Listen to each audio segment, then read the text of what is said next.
Hola, bienvenidos a la tercera clase de Economía 1.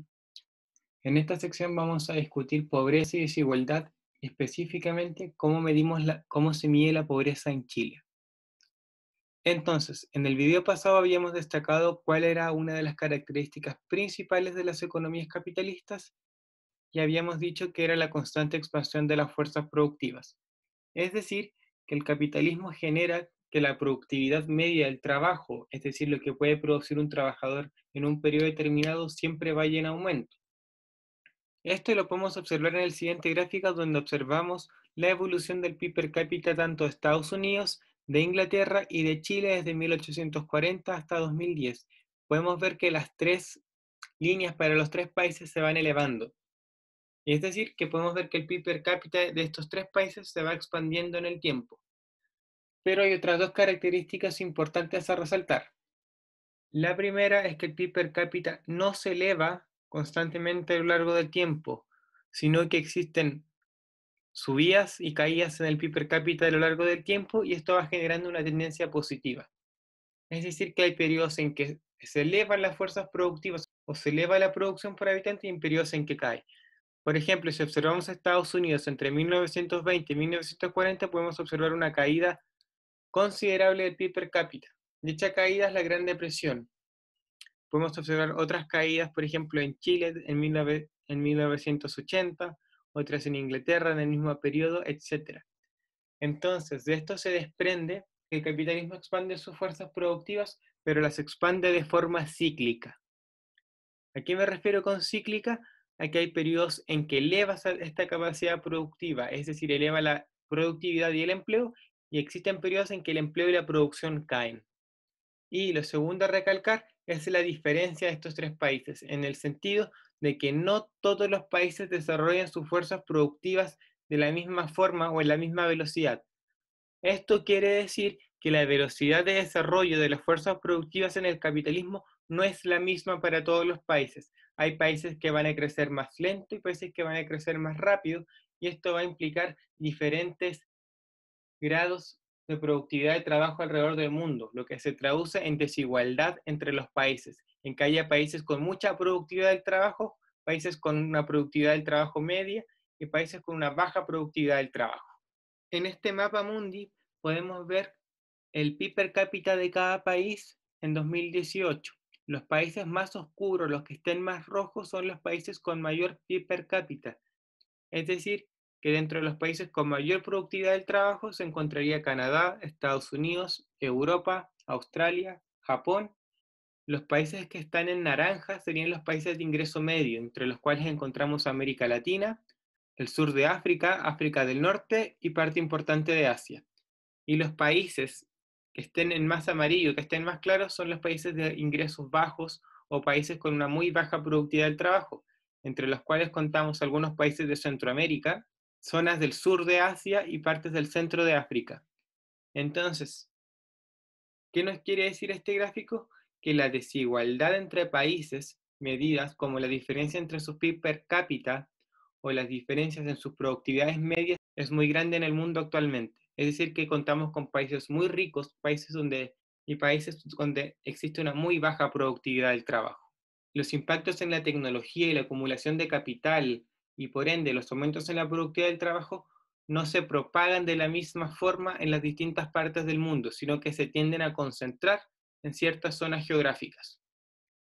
En este otro mapa mundi podemos ver la desigualdad global medida con el Gini después del 2010, tomando el promedio simple de todos los valores del Gini después de dicho año hasta el último año disponible. Los países que sean más oscuros van a ser los países con un mayor Gini, y los países más claros o los celestes serían los con un menor grado de desigualdad.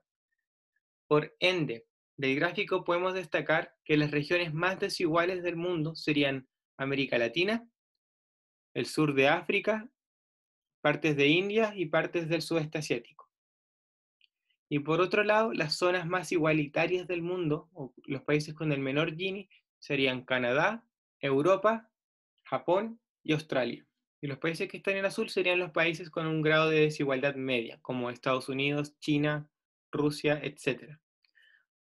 Por ende, También no solamente existe desigualdad entre países, sino que la desigualdad dentro de cada país es muy diferente. Tenemos economías donde la distribución del ingreso no es tan desigual, por ejemplo, Canadá o Europa, en relación a países en que la desigualdad es muy alta, como en el caso de India o América Latina. Y en este último mapa mundi podemos ver el porcentaje de trabajadores asalariados en relación al total de trabajadores. ¿Qué quiere decir esto? Que de toda la fuerza de trabajo, ¿qué porcentaje son trabajadores asalariados? ¿Y por qué hacemos dicha distinción? Porque en la economía también existen trabajadores por cuenta propia. Entonces, en los países más oscuros, en los países que tengan un color verde oscuro, su fuerza de trabajo se concentra principalmente en relaciones asalariadas de trabajo. En los, en los países verde claro serían los países donde coexisten también trabajadores asalariados y trabajadores por cuenta propia, y los países casi en blanco o verde muy claro serían los países donde prima los trabajadores por cuenta propia por sobre los trabajadores asalariados.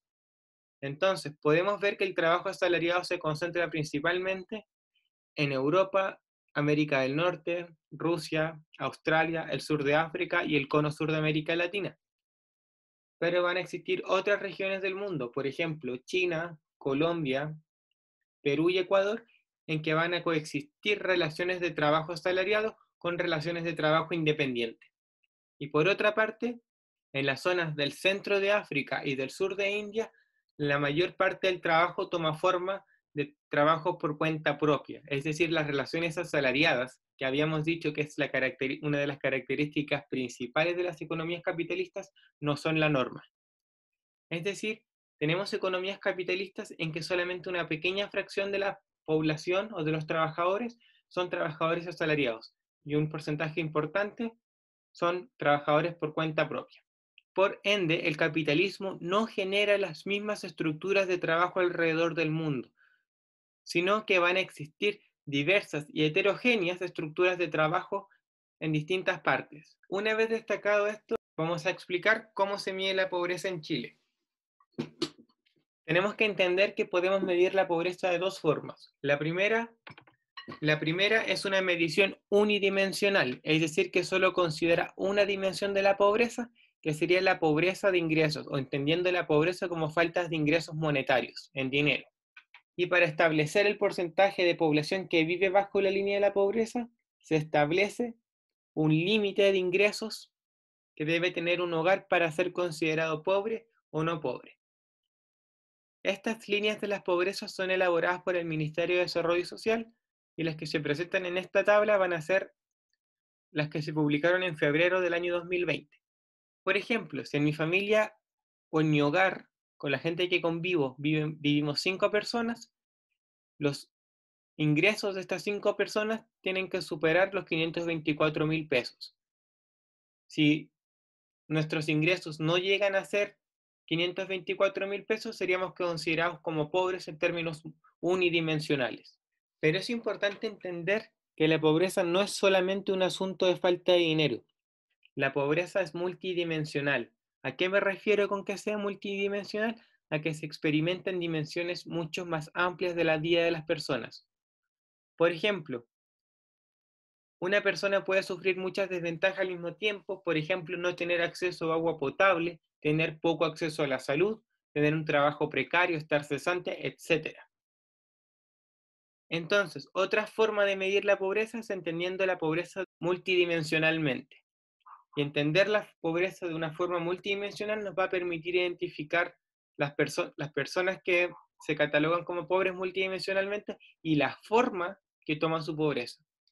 Por ejemplo, si identificamos que la gente en una región o en una zona geográfica es pobre porque no tiene acceso a agua potable, se pueden focalizar los esfuerzos de políticas públicas para garantizar el acceso a agua potable a dicha población y atacar de forma específica la pobreza. La última medición de pobreza multidimensional hecha por las Naciones Unidas indica que existen 1,3 billones de personas pobres en el mundo. Esto representa un 23% de la población de los países en que se pudieron obtener los datos, y también representa un 17% de la población mundial. ¿Y qué es importante de esto? Que estas personas, 2/3 de estas personas, no viven en los países más pobres. Uno tendería a pensar que las personas más pobres del mundo viven en los países más pobres, pero no es así. Las personas que son pobres en términos multidimensionalmente, en su gran mayoría, viven en países de ingreso medio. En el año 2015, Chile adopta la metodología para medir la pobreza desde una perspectiva multidimensional y para el año 2017 obtuvo que un 21% de la población chilena es considerada pobre, en términos multidimensionales. Esto representa 3,5 millones de personas. Y esto se contrasta en términos de la medición unidimensional, ya que si medimos la pobreza por escasez de ingresos, solamente sería un 8,6% de la población para el mismo año, o 1,5 millones de personas. ¿Cómo se mide la pobreza multidimensional? En base a dimensiones. Y estas dimensiones van a ser educación, salud, trabajo y seguridad social, vivienda y entorno, y redes y cohesión social. Y dentro de cada una de estas dimensiones van a existir indicadores. Por ejemplo, en la dimensión educación tenemos la variable asistencia. Y una persona sería considerada que está privada de asistencia a la educación si uno de sus integrantes de 4 a 18 años no está asistiendo a un establecimiento educacional. Dentro de educación también podemos encontrar con eh, escolaridad. Y una persona estaría privada de escolaridad si uno de sus integrantes mayores de 18 años han alcanzado menos años de escolaridad que los establecidos por ley de acuerdo a su edad. Otra dimensión, por ejemplo, sería la vivienda y la variable de hacinamiento. Y es decir, que una persona estaría hacinada si el número de personas en el hogar por dormitorio de uso exclusivo es mayor o igual a 2,5 personas. Es decir, si en una pieza duermen 3 personas, estas personas estarían viviendo en hacinamiento y estarían sufriendo una privación. Y en base a esto se crea un perfil por cada habitante de la encuesta que se realice, y si dicha persona cumple al menos 3 de 12 está privado en al menos de 3 a 12 indicadores, esta persona es considerada pobre en términos multidimensionales. Entonces, por ejemplo, una persona puede estar desempleada, estar hacinada en su casa y no haber terminado, por ejemplo, cuarto medio. En este caso, esta persona se consideraría como pobre en términos multidimensionales. Entonces, al poder medir la pobreza en términos multidimensionales, podemos entender cuáles son las dimensiones más importantes que contribuyen a la pobreza en Chile. Y las dimensiones más importantes serían trabajo y seguridad social, educación y vivienda y entorno. En términos de trabajo y seguridad social, se encuentra el nivel de desempleo, la falta de acceso a seguridad social. Entonces, en las economías capitalistas, donde existe una constante expansión de las fuerzas productivas, tenemos que al mismo tiempo esta constante expansión de la producción de las mercancías que pueda generar la economía convive al mismo tiempo con privaciones de las personas. Y muchos economistas a lo largo de la historia han recalcado los defectos económicos del capitalismo. Y cuatro de las principales críticas se pueden agrupar en que uno, que el capitalismo expande sus fuerzas productivas de forma cíclica, es decir, que el capitalismo tiende inevitablemente a las crisis económicas. La segunda crítica sería que el capitalismo no garantiza por sí solo el pleno empleo de la población. Y también que el capitalismo no garantiza la creación de puestos de trabajos formales en los países periféricos.